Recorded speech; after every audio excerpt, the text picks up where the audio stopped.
Hello friends, मैं हूं अरुण कुमार। आज की वीडियो में हम बात करेंगे तृतीय कर्नाटक युद्ध के बारे में, जो 1756 से लेकर 1763 के बीच में लड़ा गया। देखिए, हमने प्रथम कर्नाटक युद्ध के बारे में बात करी, जिसका कारण यूरोप में था, लेकिन उस युद्ध में भारतीय कर्नाटक का जो शासक था उस समय का, उसने भाग लिया था। द्वितीय कर्नाटक युद्ध की बात करी।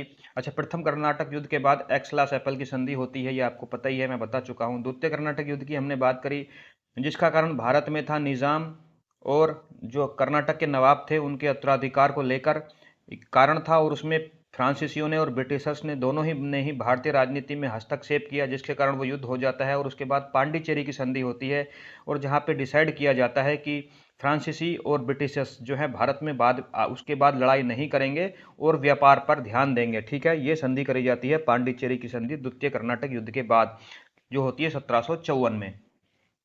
लेकिन उसके 2 साल बाद ही यानी 1756 में फिर से युद्ध शुरू हो जाता है फ्रांसीसियों और ब्रिटिशर्स के बीच में, जिसे हम कहते हैं तृतीय कर्नाटक युद्ध या बंडीबास का युद्ध, जो 1756 से चलता है 1763 तक।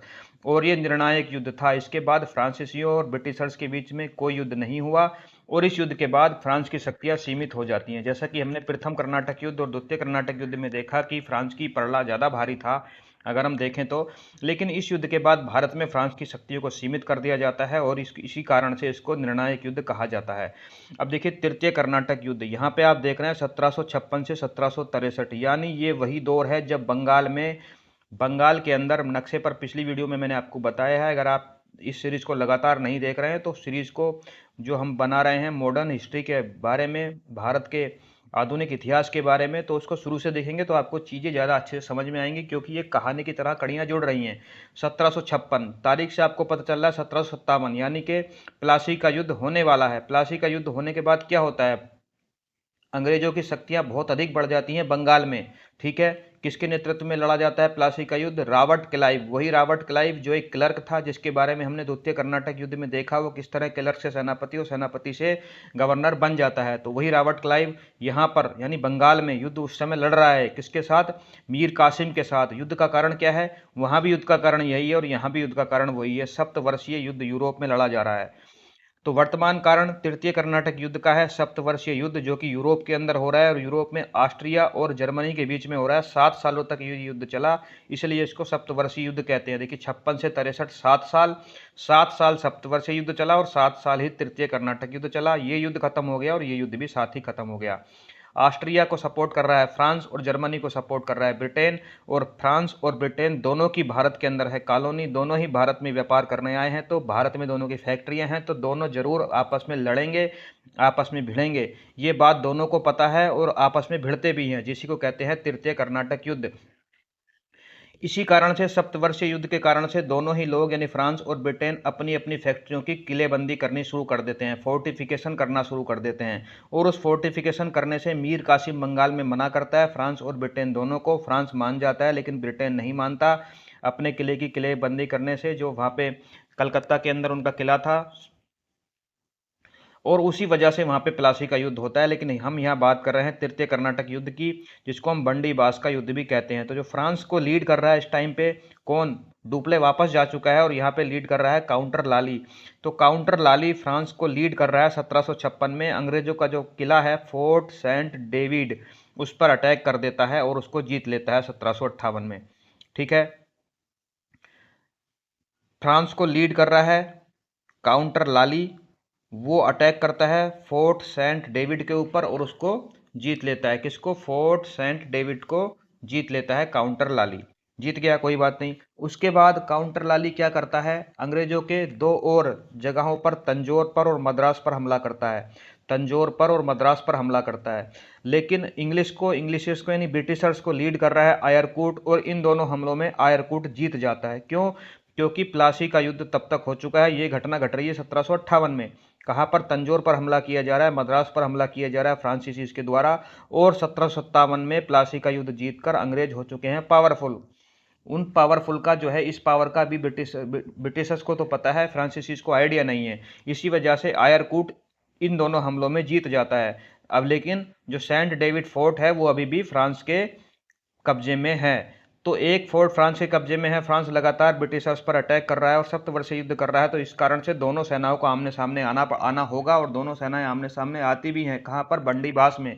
इसी कारण से इसे बंडीबास का युद्ध भी कहते हैं। 1760 में फ्रांस की सेना और ब्रिटिशर्स की सेना पहली बार हिंदुस्तान में एक दूसरे के आमने सामने होती हैं। दोनों सेनाएं एक दूसरे के आमने सामने तो पहले भी हुई, कर्नाटक युद्ध प्रथम युद्ध में और द्वितीय युद्ध में भी, लेकिन वहां पर इन दोनों सेनाओं के अलावा भारत के किसी नवाब की या कि भारत के निजाम की सेना भी थी। उसमें कारण भारत के थे, भारत की सेनाओं का सपोर्ट लिया जा रहा था या उन्हें सपोर्ट दिया जा रहा था। लेकिन यहाँ पर भारत का कुछ भी नहीं है, भारत का ना कोई कारण है ना कोई परिणाम है। यहाँ पर दोनों कारण ही सप्तवर्षीय युद्ध की के कारण दोनों सेनाएं एक दूसरे के आमने सामने हैं। इसमें भारतीय सेना सम्मिलित ही नहीं है किसी भी तरह से।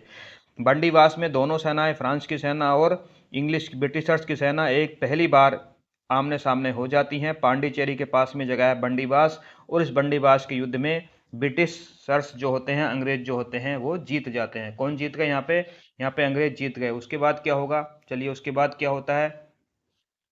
पांडिचेरी को अंग्रेजों ने छीन लिया। ठीक है, इसको अंग्रेजों ने छीन लिया, पांडिचेरी को अंग्रेज छीन लेते हैं। पांडिचेरी को अंग्रेज छीन लेते हैं। माहे, कराईकल, डेविड फोर्ट को भी छीन लेते हैं। पांडिचेरी के अंतर्गत 4 जिले आते हैं ना, उसमें से माहे है, कलाईकल है और डेविड फोर्ट है। ये सब चीज़ें अंग्रेज जो है फ्रांसीसियों से छीन लेते हैं क्योंकि युद्ध में अब जीत गए हैं।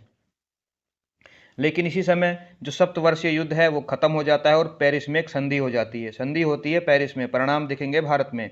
संधि पेरिस में हुई, युद्ध का कारण भी यूरोप में था, सप्तवर्षीय युद्ध, और युद्ध की संधि भी यूरोप में ही हो रही है। पेरिस की संधि, सप्तवर्षीय युद्ध समाप्त होता है। संधि होती है फ्रांसीसीज और ब्रिटिशर्स के बीच में, दोनों की ईस्ट इंडिया कंपनी के बीच में। क्या संधि होती है? फ्रांस भारत में कोई सेना नहीं रखेगा। मतलब कर्नाटक के तृतीय युद्ध के बाद ये संधि करी जाती है कि फ्रांस जो है, फ्रांस ईस्ट इंडिया कंपनी जो है, फ्रेंच ईस्ट इंडिया कंपनी जो है, भारत में कोई भी सेना नहीं रख सकती। इसके बाद पेरिस की संधि के बाद, संधि का नाम याद रखिएगा, इंपॉर्टेंट है, तृतीय कर्नाटक युद्ध का परिणाम है पेरिस की संधि। चंदरनगर जो है वो ब्रिटिशर्स ने ले लिया। मैंने बताया बंगाल में दो फैक्ट्रियां थी।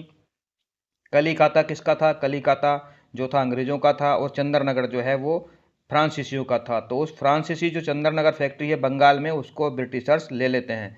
ठीक है, तो बंगाल से जो है ब्रिटिशर्स फ्रांसीसियों का पूरा सफाया कर देते हैं, और फ्रांसीसी जो होते हैं वो केवल सीमित हो जाते हैं पांडिचेरी तक। ठीक है, पांडिचेरी, माहे, कराईकल जो है फ्रांसीसियों को वापस दे दिया जाता है। देखिए यहाँ पे पांडिचेरी, माहे और कराईकल पर कब्जा कर लिया था ना अंग्रेजों ने, तो पांडिचेरी, माहे और कराईकल जो है फ्रांसीसियों को वापस दे दिया जाता है बिना सेना के। मतलब फ्रांस वहाँ पे सेना नहीं रख सकता। तो इस युद्ध के बाद, तृतीय कर्नाटक युद्ध के बाद, जो फ्रांस है वो केवल पांडिचेरी तक सीमित हो जाता है, और जो ब्रिटिशर्स हैं उनकी ईस्ट इंडिया कंपनी की शक्तियां असीमित हो जाती हैं। और इसके बाद British east India company Bharat में बहुत सारे युद्ध लड़ेगी। किस तरह से उनका जो है इलाहाबाद की संधि होगी, किस तरह से उनके नवाबों से झड़प होगी। इसके बाद आप देखेंगे बक्सर का युद्ध। इस युद्ध के खत्म होने के एकदम बाद 1764 में बक्सर का युद्ध होगा। फिर मराठाओं के साथ उनका युद्ध होगा।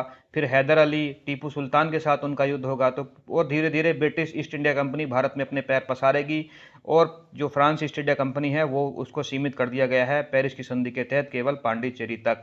तो आगे आने वाली घटनाएं इसी क्रम में हम भारत की मॉडर्न हिस्ट्री के अंतर्गत, आधुनिक इतिहास के अंतर्गत पढ़ते रहेंगे। आप इस सीरीज में मेरे साथ बने रहिए। रोज मैं एक वीडियो डालता हूं, कहानी की तरह आपको समझाने की कोशिश करता हूं। अगर वीडियो पसंद आती है, कुछ भी नई जानकारी मिलती है, तो लाइक का बटन जरूर दबाइए।